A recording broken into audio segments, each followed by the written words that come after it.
I'm going to offer a brief overview of the State of DevOps report from this year. I'm going to bet that folks have probably some familiarity, but you may not have much. And we also want to point out a few particular things that we're focused on, but definitely encourage everyone to read the full report if you haven't had a chance, and also to check out previous reports because there's something new and interesting in every one of them. Next slide, please.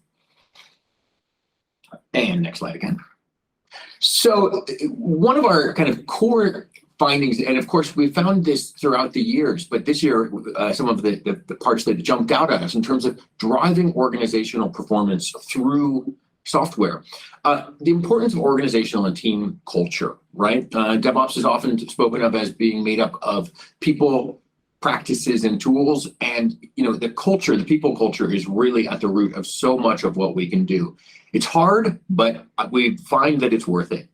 We did a deeper dive this year than ever before into reliability. And by reliability, we mean the multifaceted measure of a team's abilities to meet the expectations of their users. And I'll get into some of this a little bit later on, but we found that it really interacts with a lot of other things and is a really important part of driving that organizational performance. In fact, it's essential. And finally, the use of cloud computing technology is, we've seen, a strong predictor of organizational performance. Next slide. So security is such a hot topic lately, with good reason. There's been a lot of challenging security things going on in the software industry lately. And as a result, setting out on this year's report, we really went into it with a very strong security mindset. We found that not only is security something that is obviously important, necessary as a defensive practice, but it also has benefits to the software delivery industry as a whole, or your whole factory of software. For one thing, security teams that really have better security practices have lower burnout, less stressed people, as well as they're more likely to deliver on organizational performance. So we see that security is both sort of a defensive and a proactive thing at the same time. Next slide, please. Context matters. And what we mean by this is that something that we saw this year to a greater extent than ever before is the nuanced interaction between different parts of the practices and outcomes that we studied. So for one, we saw that software delivery performance has always been something that we've shown to be predictive of organizational performance. This year we saw an effect where it only is predictive when operational performance is also high. What we mean by that is software that isn't reliable. If you don't have a base level of reliability, we don't see a benefit to the organization from shipping faster or even shipping fewer defects. We need that consistent operational reliability. Once that bedrock is in place, then achieving faster velocity and fewer defects is good for the organization. Software supply chain security is something that, as I mentioned, has a positive effect on software delivery performance, but only when we have continuous integration in place. And finally, a lot of the capabilities that we've been studying for years and are generally acknowledged as predictive of overall success, we find that they really amplify each other. And we kind of therefore encourage a continued improvement across all of these dimensions. While you want to identify your bottleneck and focus on it, you also want to make sure you're not leaving other things too far behind, because the amplification effect is really powerful.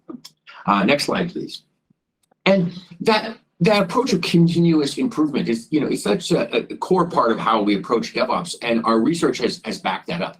The teams that have the attitude, the culture of recognizing that continuous improvement is essential, those are seen to outperform the ones that don't appreciate that philosophy. Next slide, please. So how do we compare? This is, frequently the meat of the report, and we have some surprises this year. So as ever, we do a cluster analysis, right? Across our 4 key software delivery metrics, we do a clustering analysis to see where there are groupings, like responses that are like each other. And from 2014 to 2018, we saw 3 groups: low, medium, and high. In 2019, we saw 4 groups: low, medium, high, and we named the 4th one elite. And that held through last year. But then this year, again, the analysis revealed 3 clusters of results, and they are low, medium, and high. Next slide, please. And looking at those clusters and how they've kind of evolved over time, what we see is over the years, every one of our clusters has gotten better relative to its former self. So by that, what I mean is the 2019 mediums are higher performers than the 2018 mediums. And the 2021 mediums are higher performers than the 2019 mediums. This year, we saw a huge bulk of the respondents in that medium, which is better than medium was last year. A smaller number in high, that bucket shrunk, though those performers are doing better than the high performers were last year.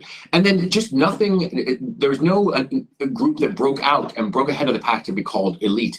Instead, the high performers have moved up, but the elites seem to have sort of been absorbed back into the pack. We have some hypotheses about why this might be. I'm not going to elaborate those. I think that's a great topic for discussion, but it's an interesting phenomenon to see this. You might even call it like a reversion to the mean, although I don't know if the statisticians in the room would allow me to use that phrase. Next slide, please. Reliability is this concept that we started studying a couple reports ago, continue to report this year, and we recognize that it's a fifth important metric of an overall software delivery process. And what we did this year is we folded it further into our overall analysis, looking at it both as an input and an output of teams' processes. Next slide, please. And using reliability as part of the analytical model, we found a new set of clusters. And these clusters are not linear the way the low, medium, high, and elite are. Instead, each of them has sort of strengths and challenges relative to each other.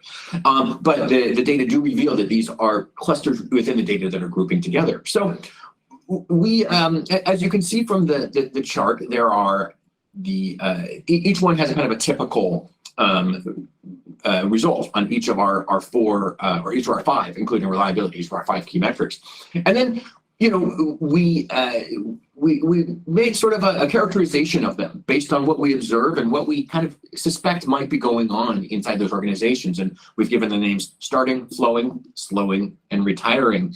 Starting being, you know, relatively immature on all of these metrics. We think this might relate to kind of an early phase product. Flowing are the ones that are really exceeding across all of the board, shipping fast, shipping reliably.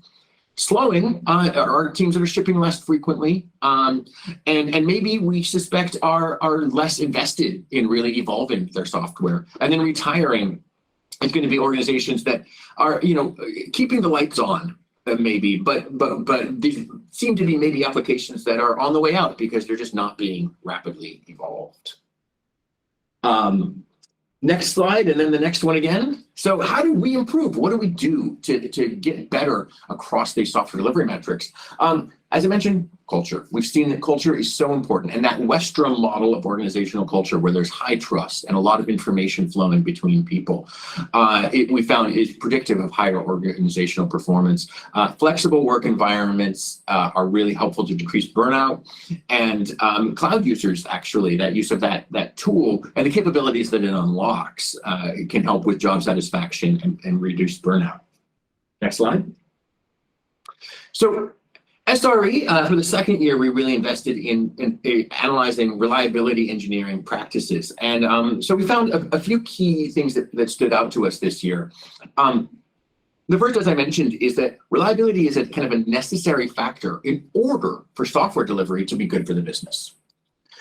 We also saw the emergence of a J curve. And this is really interesting because I feel like it's something that we've experienced so much, you know, anecdotally. Every one of us has probably had setbacks as we tried to do something new, and we saw that it happened across our respondents. So teams that had a little bit of adoption of SRE, you can see this in the chart here, saw reduced or stable reliability outcomes. But then after they hit kind of a threshold, a tipping point, we start seeing this real, like, you know, monotonic increase in reliability as they continue to evolve on SRE.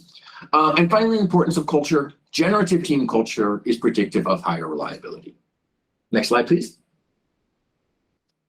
So just briefly, we know the importance of these technical capabilities again, we saw that these things are really important to software delivery. So version control, continuous integration, continuous delivery, loosely coupled architecture.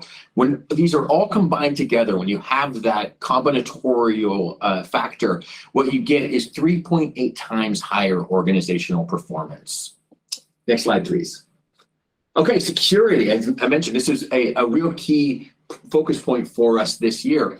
We studied security in a couple ways. We operationalized it in a couple ways. There are two frameworks that we took advantage of. One is SLSA, it's also called SALSA, which is reflects kind of practices and techniques used to secure the software supply chain. And the other is the SDDF or something like that. I probably have that acronym wrong. And that comes from NIST, NIST, and it's more of about approaches and attitudes towards how we do security, more of an organizational level. And we studied both of these, and we found in both cases, thank you, Nathan. We found in both cases, especially in the SLSA, that there's a lot of work being done, a lot of adoption has happened. Teams are already embracing these approaches to security. Culture is a head start. So the teams that have that generative culture are going to have an easier time adopting modern security practices. There is a key integration point, which is CI. That is that in order for these new security frameworks to be useful, we find that teams need to have advanced CI capabilities. And you know, I think that those who have been following the research know about this phrase shift left. We all know that in order to have security happen earlier, we need to have the machinery in place so that it's not a manual process. And then finally, it provides unexpected benefits. And by that, what we mean is that we found that software security itself is actually a key mediating factor, a driving factor of organizational performance. So great software delivery is good for the organization. Great software delivery, or let me back up. Great software is good for the organization. Secure software delivery practices themselves are good for the organization. In fact, a lot of the mediation pathway goes through those security practices. So to oversimplify, if you want to have a successful business, invest in securing your software supply chain. It will actually predictively benefit the organization as a whole. With that, I'm going to turn it over to Nathan. All right, thanks so much, Dave. And I'm going to start by asking two very open-ended questions, but I don't want your answers just yet. So what questions do you have about the report? And maybe just as importantly, what surprised you most? Look, I think that each year as we release the research that we found, it is right that everyone across the industry view the research and the report with a little bit of skepticism. We are, after all, scientists and are on a scientific endeavor. We really gather as much data as we can, analyze it in the best way that we know how, and then share it with the community so that we can all learn from one another.